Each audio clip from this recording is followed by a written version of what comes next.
last week we covered the not last week, on Monday we covered the LU factorization, and now today we'll be covering the LU factorization with pivoting. So, let me make sure I got the right notes. Or actually, we need to cover one more thing before we get into the pivoting. So we were talking about existence and uniqueness at the end of last class period, and we covered existence of the LU factorization and talked about when it exists, and we'll talk more about that when we get to pivoting. But now we want to talk about uniqueness for a minute. So we want to determine is the LU factorization unique or not.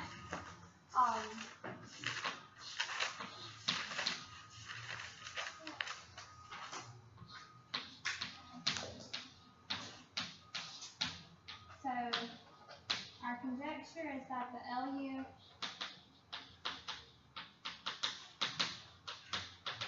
factorization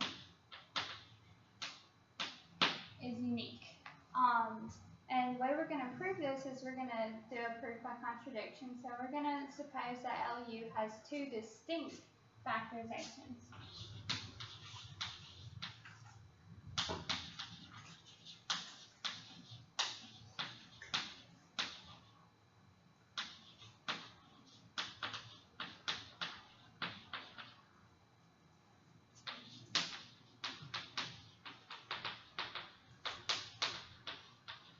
And we'll call them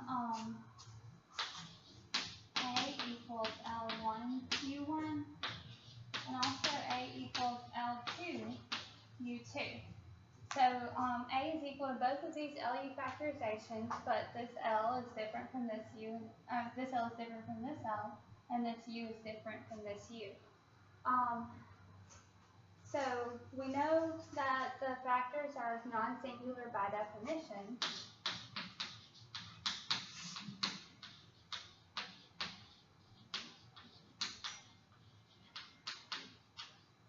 So we can say, since both of these are equal to A, then we have L1 U1 equal to L2 U2.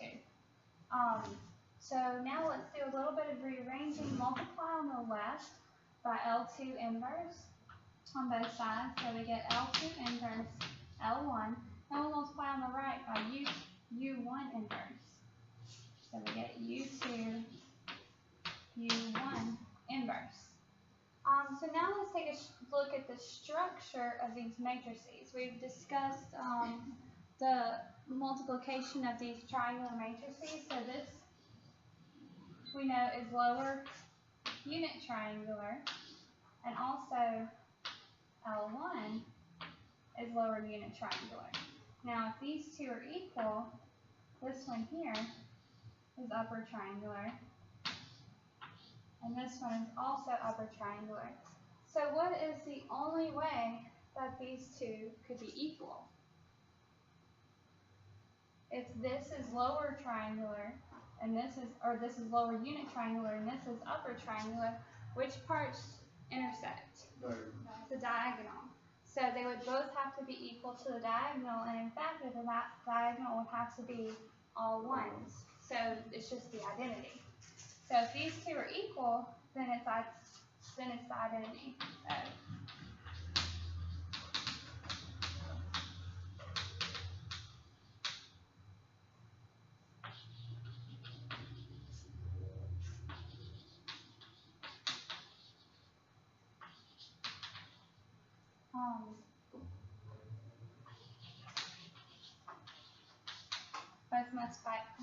Both must be diagonal. So since L is lower unit triangular like we just discussed, so we get that this is equal to the identity. So so if we do that, then we can see that L2 would be equal to L1, which means that U2 is equal to U1. So from this we've seen that the LU factorization is unique. So when we do the LU factorization, there's only one. So now we're going to turn our attention to pivoting. At the end of the lecture on Monday,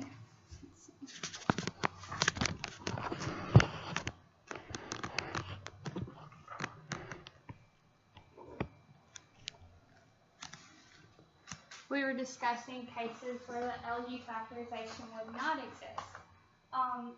And so one circumstance that the LU factorization would not exist is if we have a diagonal element 0, so then we can't divide by that element.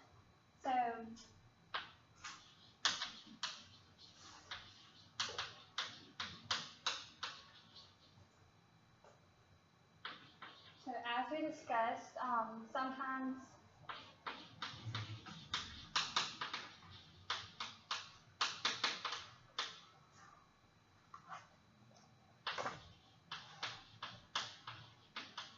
it is necessary to pivot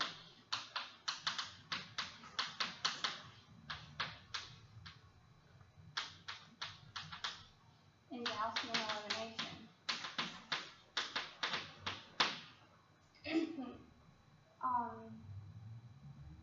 So pivoting is just exchanging rows.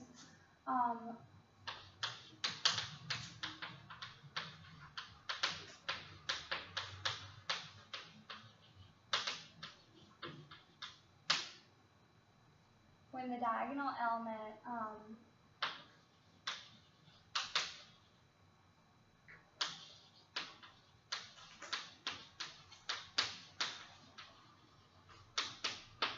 in the row that's being processed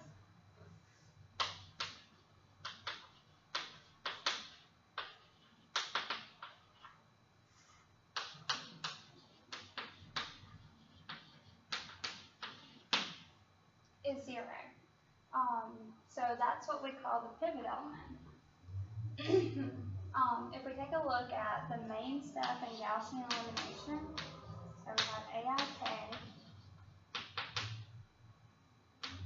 equal to AIK minus MIJ AJK, where MIJ is defined by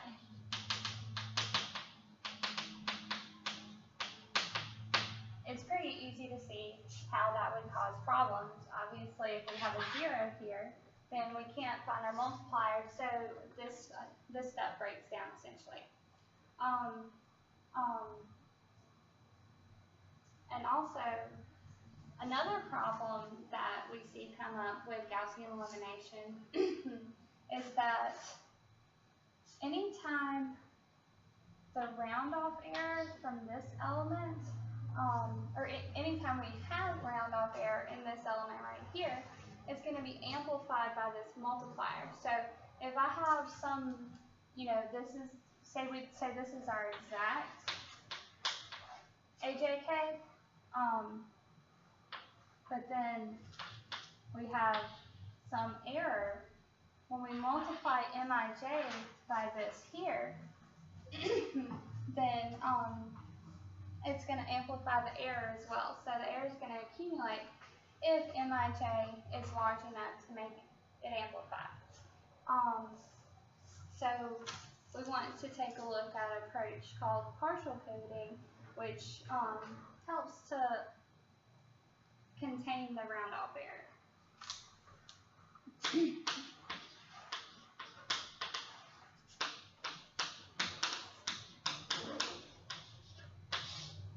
Alright, so with partial pivoting, it's one approach that we have to pivoting. There's other approaches, but this is the first one that we'll take a look at. So since the multiplier has potential to amplify the round-off error, because MIJ can be arbitrarily large, we want to ensure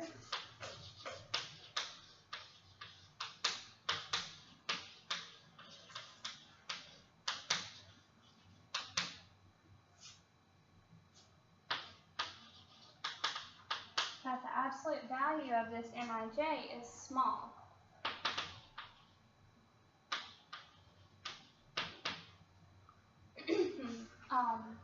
Small as in compared to what? Well, we'll take a look at that in just a second. So small enough to not amplify the error.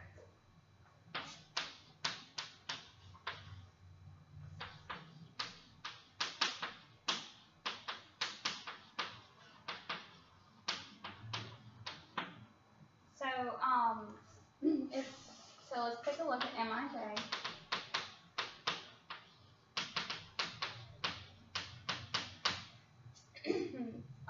So if Mij is not going to amplify the error, then what do we need it to be? Right, we need it to be less than 1. So what does that say about these guys right here? Right. AJJ has to be greater than AIJ. So that's where our pivoting comes in. That's where we're going to be exchanging rows. So to find this, when we're eliminating elements in column J, we want to find the largest element in column J on or below the main diagonal, and then we're going to swap it with row J. So find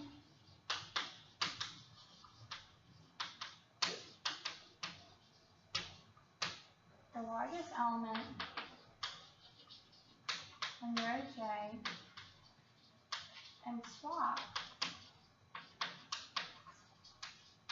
with, find the largest element in column J. Because anytime we're looking at partial pivoting, we're looking at a certain column. So find the largest element in column J and swap on or left.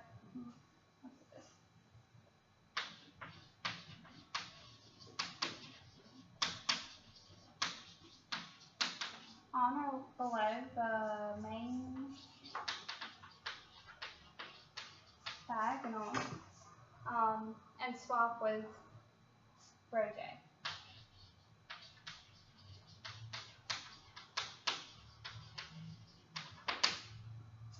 Alright, so essentially what we're trying to do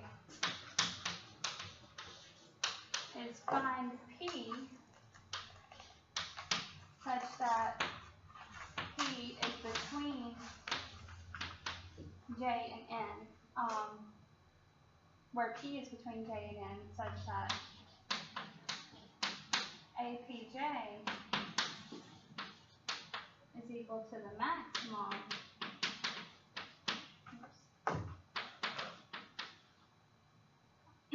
for I between J and N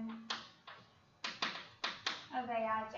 So we're searching through a column to find the largest element in the column, and then we're going to swap that with row J. Okay? So does that make sense for everybody?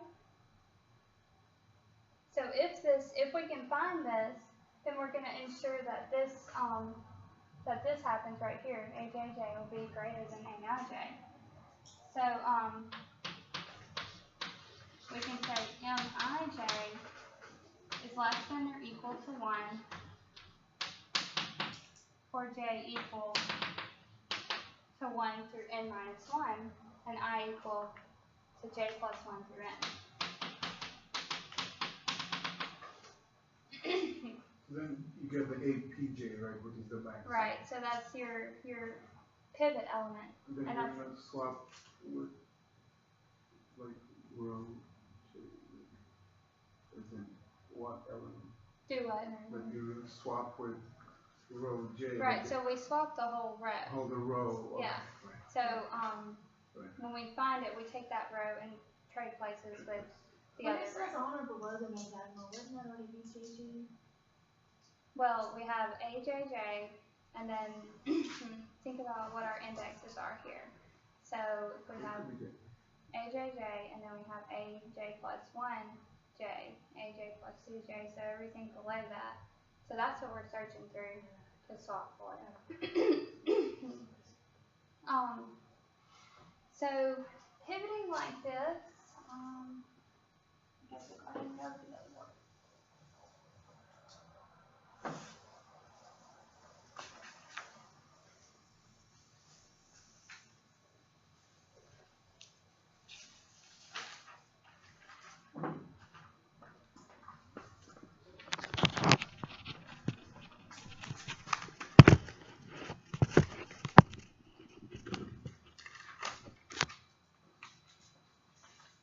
So when we're pivoting like this, it requires O(n squared) comparisons.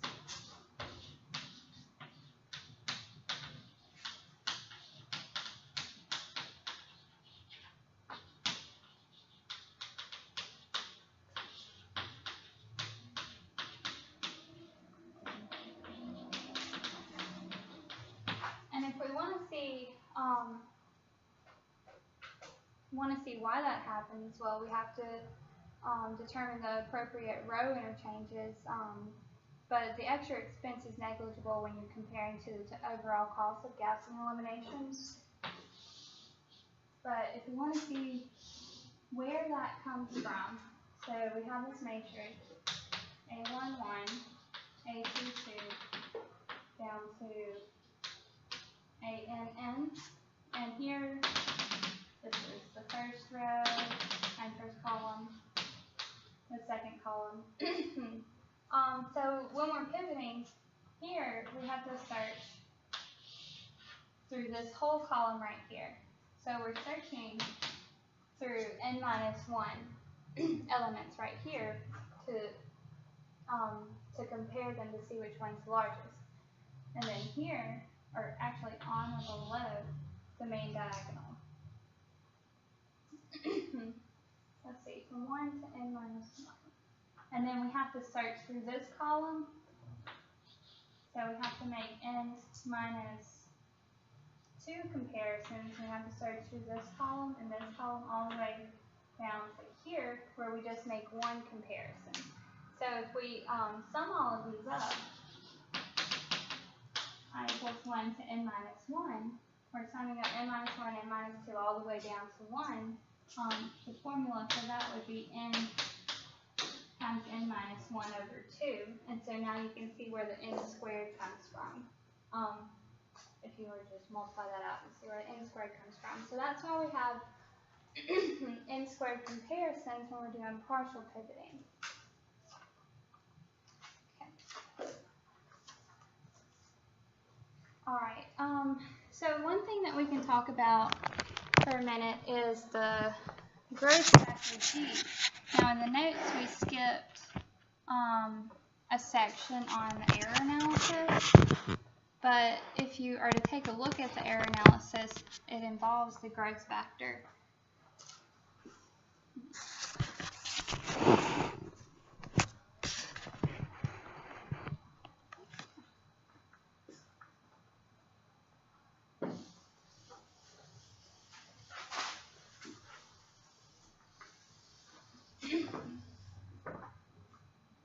So the growth factor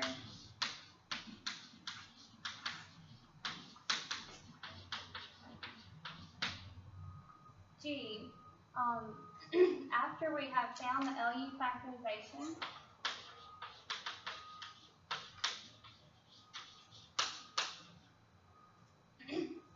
then we can take a look at the maximum of Uij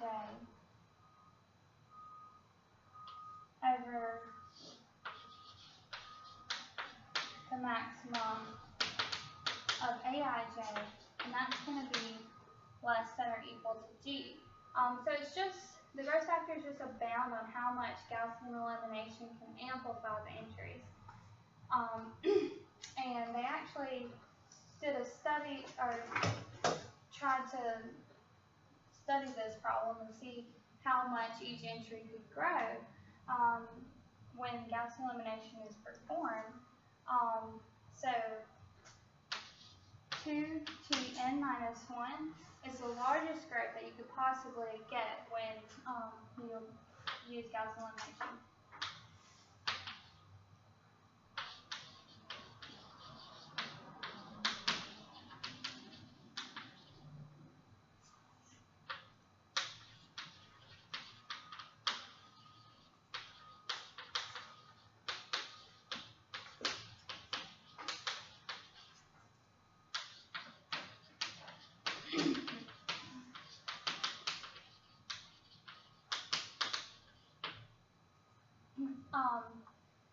So growth is another way that the round off error can accumulate as well. So we're just, all this pivoting is basically just trying to avoid breakdown, and we're also trying to avoid round off error from occurring or accumulating if it gets larger. So partial pivoting helps with round off error, but the round off error is still possible even if we do partial pivoting. And the reason for that is, anytime we have, okay, so we have A, I, K, is A, I, K, M, I, J, A, J, K. So, even if we contain the round off error here, with making Mij small, if AJK is still really large or significantly larger than AIK, then we have a loss of significant digits when we do the subtraction. So that's where complete pivoting comes in.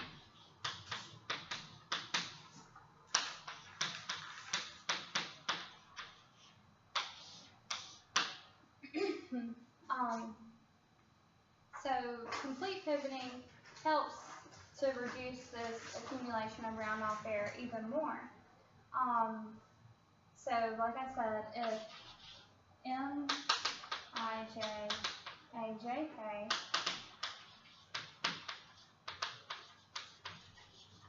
is much larger than AIK,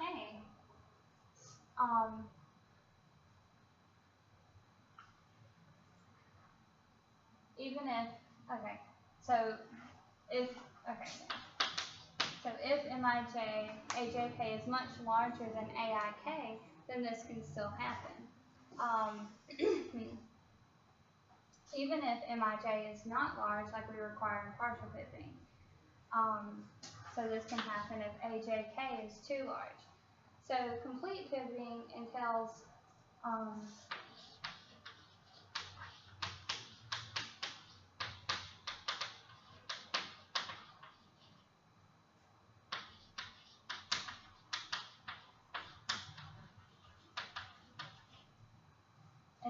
finding two indices, this time P and Q, such that APQ is the maximum where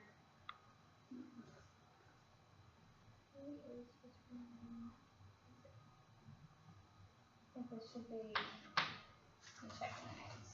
I think I got the index wrong.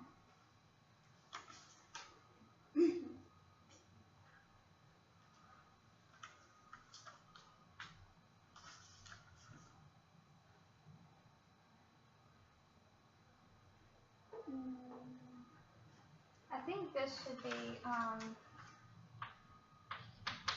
P is between J and N, and then Q is between J and N. Yeah. Yeah, I think the notes are wrong. Yeah. So that's going to give, so it's just the maximum of the rows and the columns. So we're essentially searching, instead of just through one column, we're essentially searching through the columns and the rows. The maximum of Aij. So if we want to take a look at what this looks like, I'm just going to erase this.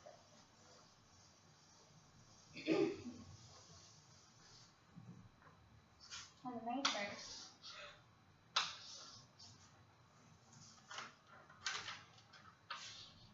So if we have A11, A21, AN1, and then diagonal A22 down to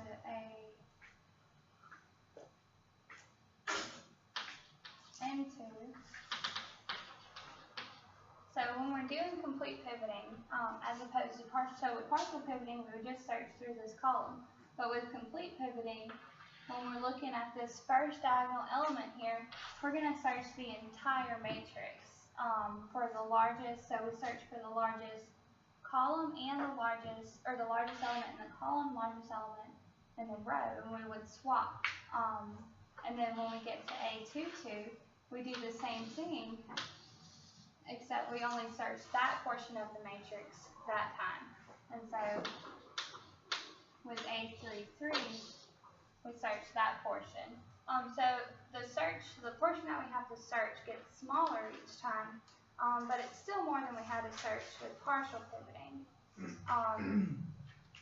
So when we do this pivoting, we're going to do this search for the largest element, and then we're going to swap the row and column, and then after that is when you do the Gaussian elimination step.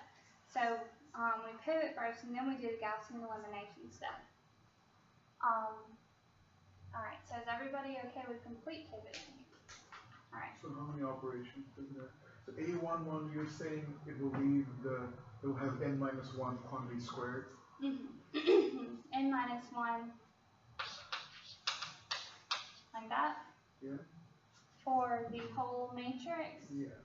Well, we're searching n by n elements here. Oh. Right. So you're leaving A11, right? Well, A11 could possibly change here. Because we search the entire matrix for A11. And then you do n minus 1 times n minus 1. Right. And then it goes down further and further. So I don't have a number of comparisons for that one. But we could, I'll find out and we can discuss it next week on Monday. Okay. So now that we've talked about pivoting, we talk about how pivoting applies to the LU factorization and what we can actually do in Gaussian elimination with pivoting.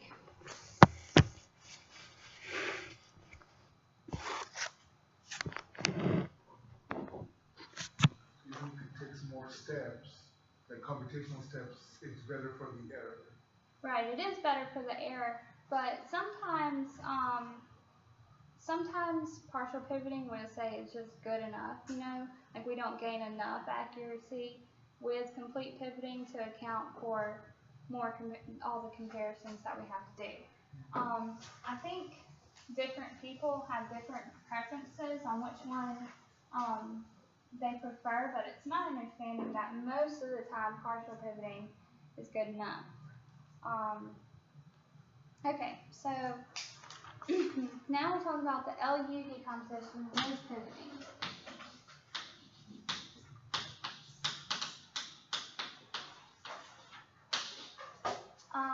So if pivoting is performed in Gaussian elimination, then we have row J interchanged with row P.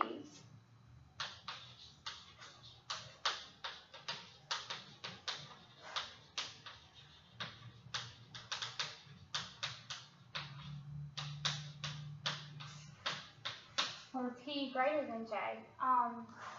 So that happens before the elements in column J are eliminated.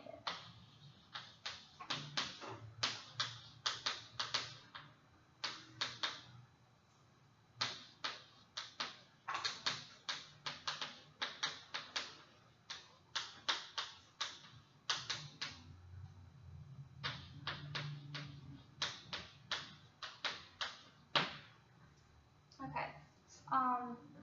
So what this means is the matrix AJ is essentially multiplied by what we call a permutation matrix. So whatever step we're on in Gaussian elimination, AJ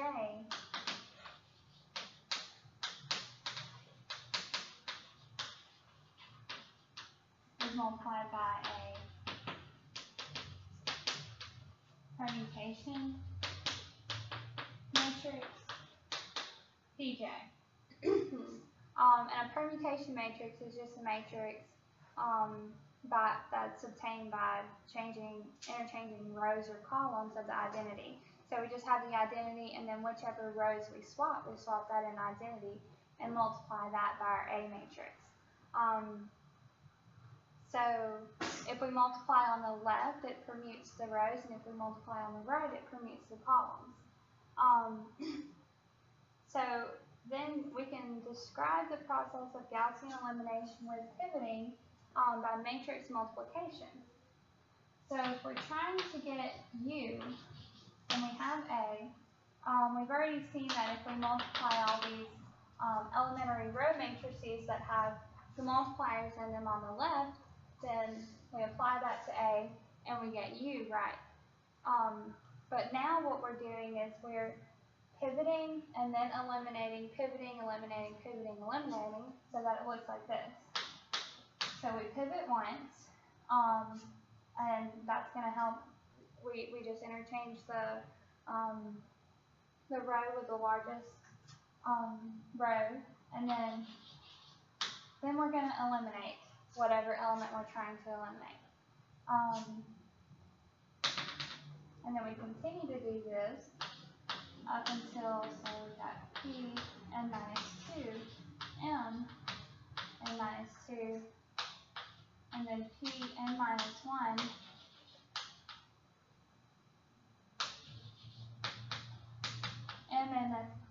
M n minus 1 is going to be our last thing that we have to eliminate. But now we want to get this in a more concise form, where we can just have our matrix factorization represented in one matrix, instead of having all of these different permutation matrices and these different matrices that have the multipliers in it. So so in the notes, it's slightly incorrect. So we're going to talk about what it should be. All right. So okay. So let's look at a 4x4 example.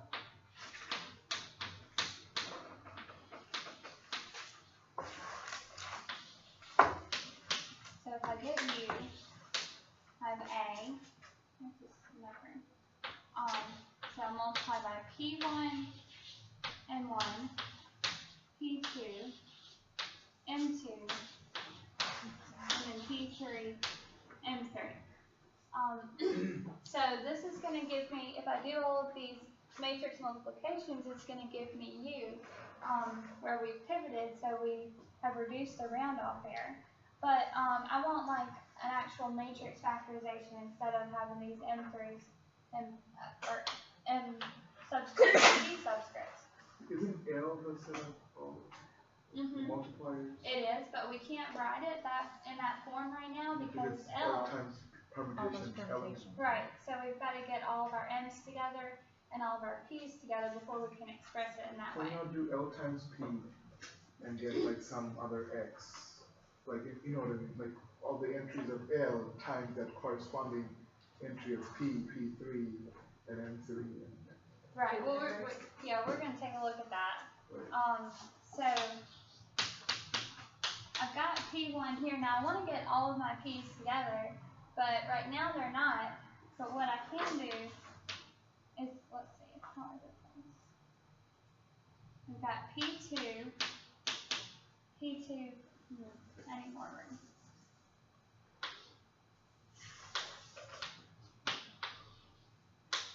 So I have A here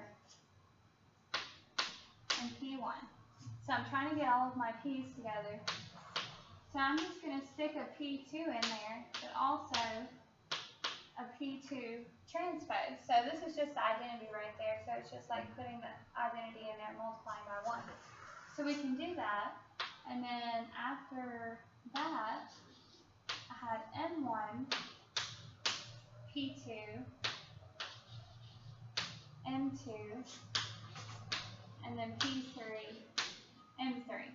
So now I have P2 and P1 together, but I still have one more permutation matrix, P3, before I can combine it all into one matrix. So I'm going to do the same thing again.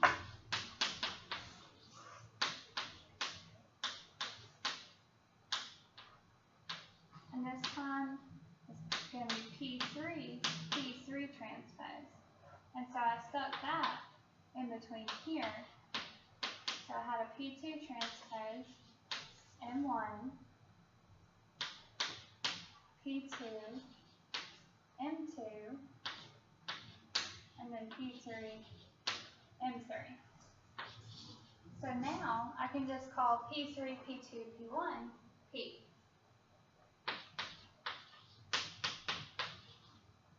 But now this is supposed to be M, but it's not quite M, right? It's changed a little bit.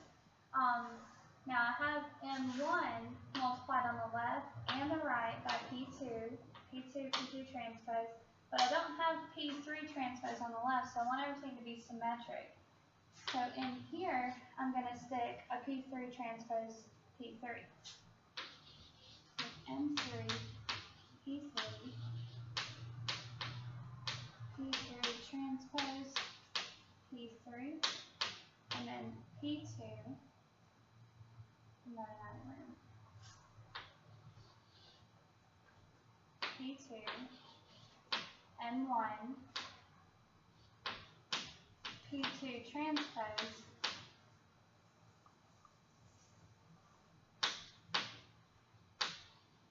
P3 transpose, and then we have our P A equals U.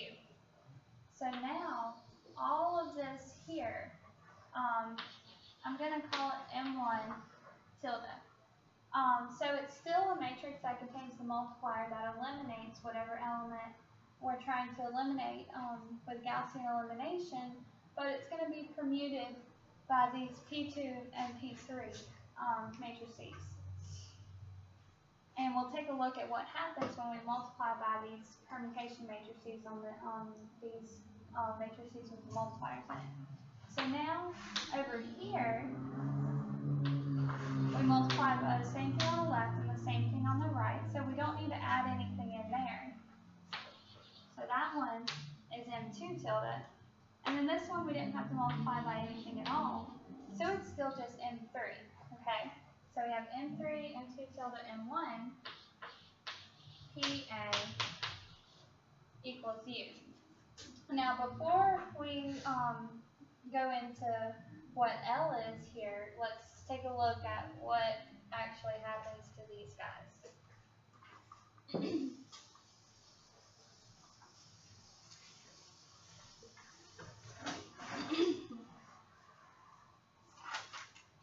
Alright, so if I have a permutation matrix, 1, 0, 0, 0, 0, 1, 0, 1, 0. And then I have a matrix M. So we've got negative M, 2, 1 here. And then I multiply it. So this is P2, M2, and then P2 transpose. We have 1, 0, 0.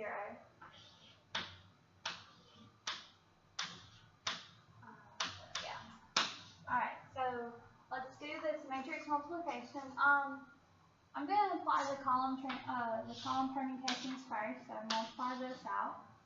So we get 1, here we would get 0, and then the last one we would get 0. Here if I multiply this, I get negative 2, 1, 0, 1, and then here I get 0, 1, and then 0. So this is supposed to be my matrix M, but it's not lower unit triangular anymore. We messed up the triangularity by this permutation matrix. Should I say P3? Yeah. Do what? What are we multiplying at the top? Oh, P3 times M2? The P2 transpose. What over Where's here, that M2 at? is- Where's that over here? Yeah, M2 is P3 times P3. well, I'm just showing you what happens in general with any Okay, types of these. Okay. So like, if I have this being multiplied, or if you have this and then this being multiplied. So It's just what happens when we multiply on the right and the left by a permutation matrix. And actually that would be n1. So we're not doing a specific case of this right here. It's just in general what happens when we multiply on the right and the left. But I mean we could just as easily do, so this is actually this inner portion right here. And then we could apply it on the right and the left again with P3.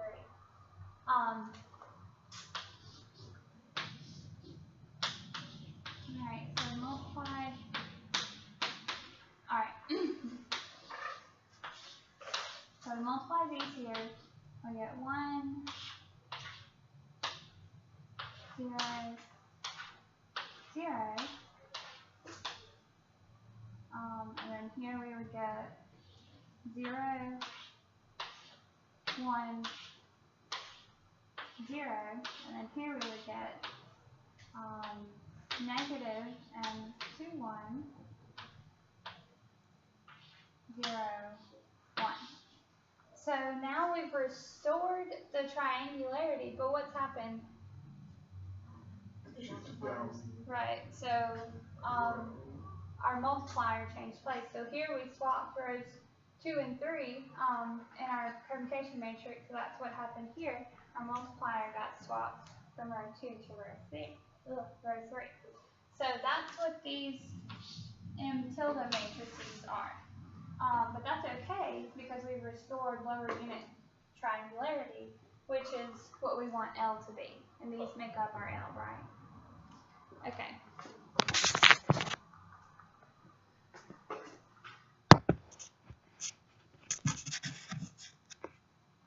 And last week, when we were looking at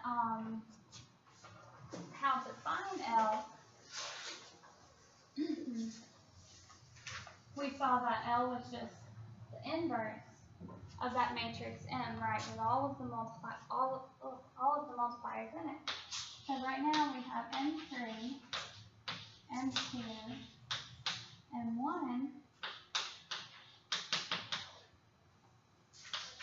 PA equals U. So now all of this is L inverse. So now we have PA equals LU. So anytime we have to do pivoting, this is the factorization that we get, where P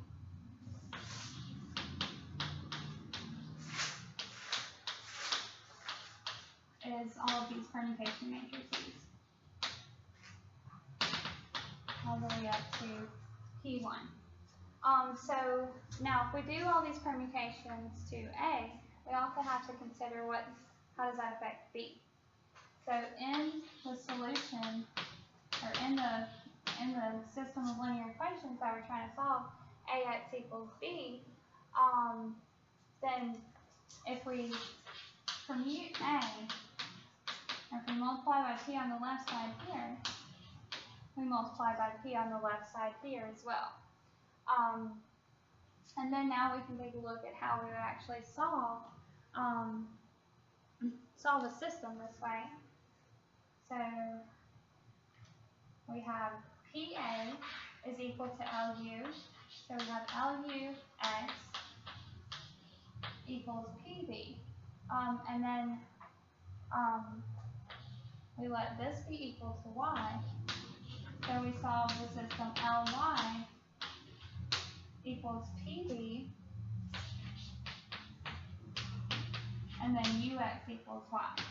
You'll recall this was forward substitution, and this was back substitution. So that's all we have to do to solve a system when we're using pivoting, is we apply the permutation matrix on the left of the system of equations, and then we can solve it like normal, because this is just going to be a vector with permuted elements in it. And then we can use Y to find our solution X. So are there any questions about that?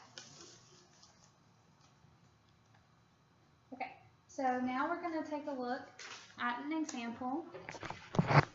This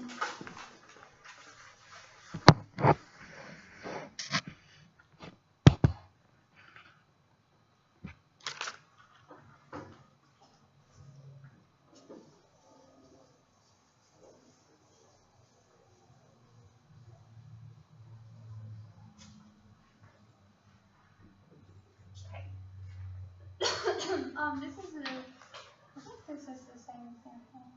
No, this is only a 3x3. So here A is equal to 147, 285, 369. And we want to, of course, perform Gaussian elimination. Now, we can do two sets of, okay, so the first thing that we want to do is get A1. So we're going to do row 2 minus 2 times row 1. So that is going to be 4, 7, 2, 2, 1. So that eliminates this one. And then here, we get 0, 2, 2. Yeah, we get 0 here too. And then 5 times 7 is negative 14 minus 9.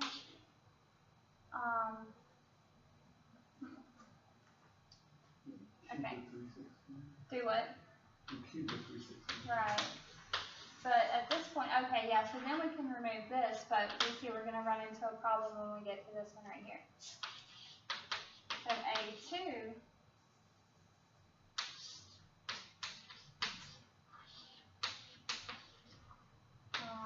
and then, so this was row 2 minus 2 times row 1.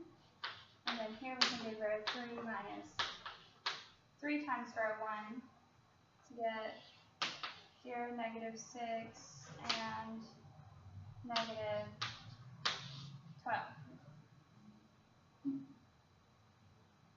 Right. Okay, so now when we move to this element, we have a problem because we can't, Gaussian elimination breaks down, so we have to pivot. So P2 is going to be our permutation matrix. And it is 1. So we want to exchange rows 2 and 3, right? So 1, 0, 0, 0, 1. So this is our permutation matrix that's going to do that. So to get my next A matrix, A3,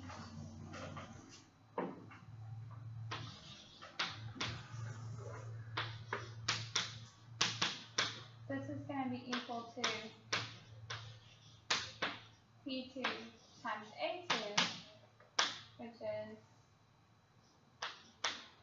147, and then we're going to have 0, negative 6, negative 12, and then 0, 0,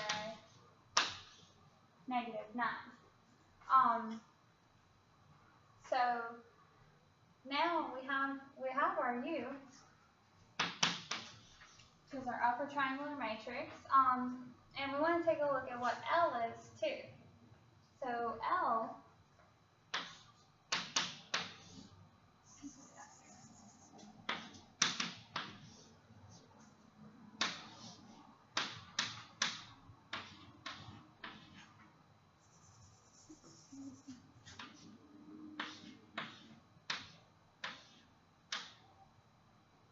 so we know it's going to be lower unit triangular, and we just want to fill in the place of the multipliers. We had to do 2 row operations, but we didn't have to do a third one because when we did the permutation matrix, it got the form that we needed here. So we to eliminate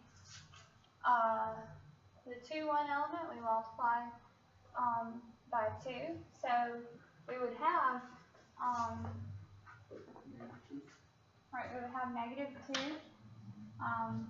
for our M matrix, but if it goes in our L, M versus L. we do positive 2. Make sure this is right. Yeah. Okay.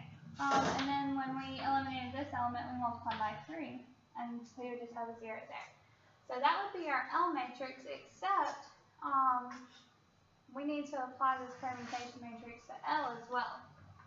So our actual L matrix is we're gonna swap the bottom 2 rows.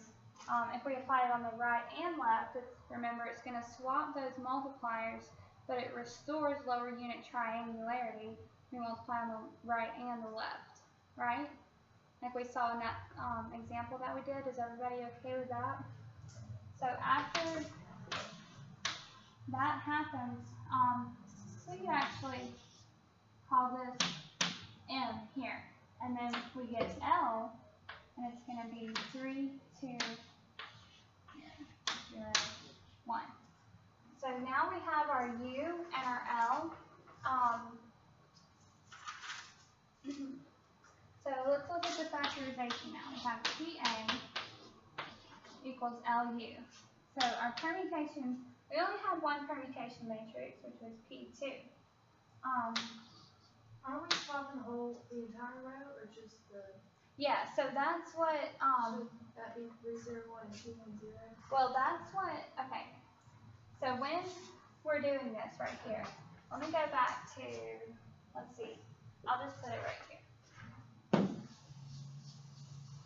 So that's what we took a look at when we were multiplying on the right and the left by those permutation matrices. So,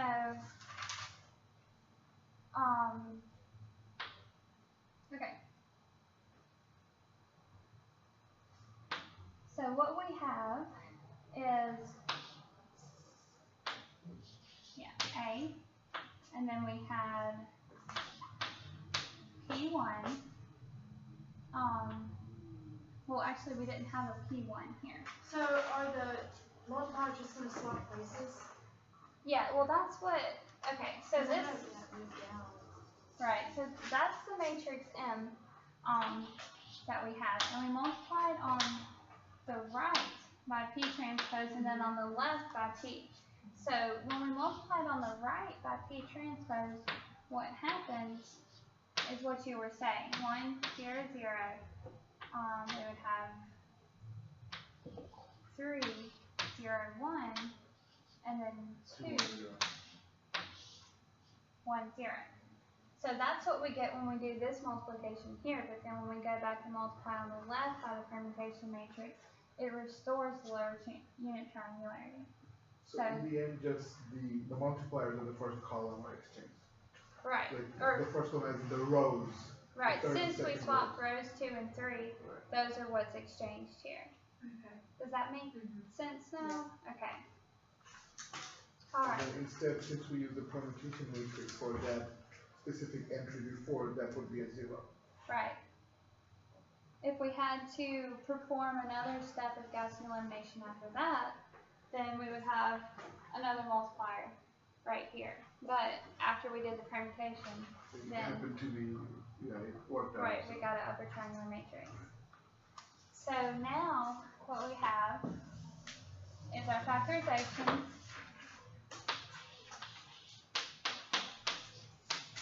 PA equals LU.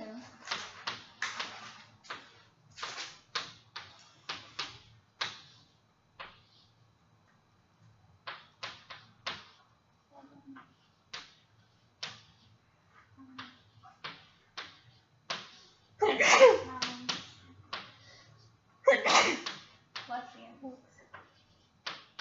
And then our L and our U.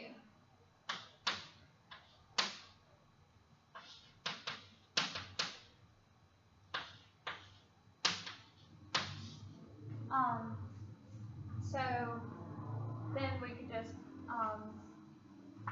perform forward and back. So this just gets our factorization.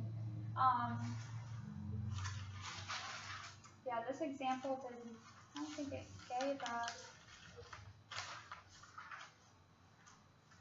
yeah, it didn't give a right hand side, so we don't have a system to solve here. But that's how we get our factorization. So another thing, when we were talking about existence of the LU factorization, when I mentioned the leading principal, or the principal leading submatrices.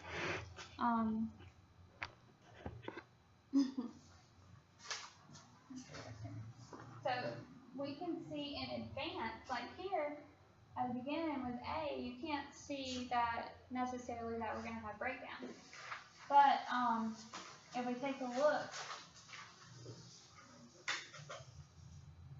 at what we were talking about with existence the other day, then we can see that, in fact, it does not have an LU factorization. So we say this matrix right here does not have an LU factorization because we had to do pivoting. So it no longer, A equals LU doesn't exist. We have PA equals LU. So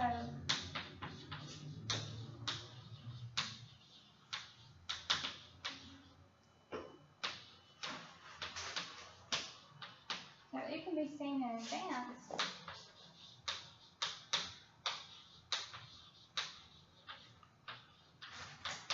that A does not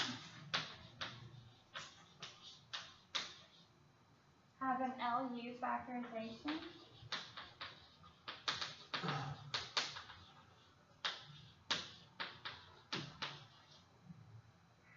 because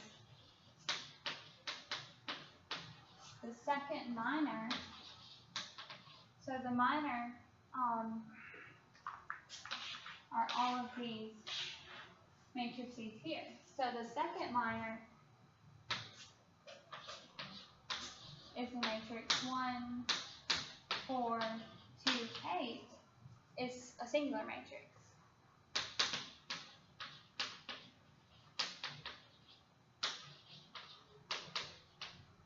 Now, how can we see if this matrix is singular?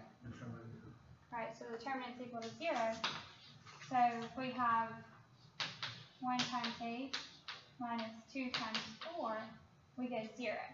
So 2 by 2 determinant is easy to compute. So you can look ahead in advance without much effort at all, at least to see for the second minor. Now when you go to the 3 by 3, it's a little bit more work to compute the determinant, but you can go ahead and take a look at the determinant there in the 3 by 3 case if you want to see if you're going to have to do pivoting or not, to see if the LU factorization exists.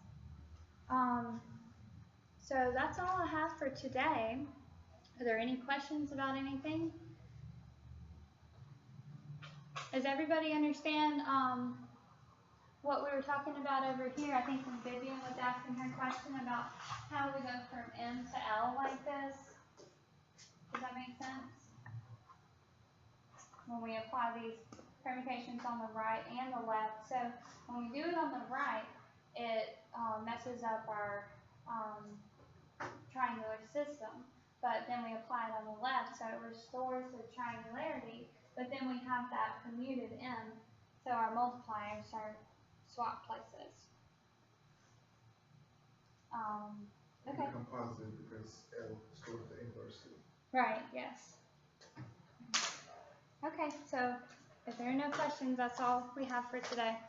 Are we in a lab Monday?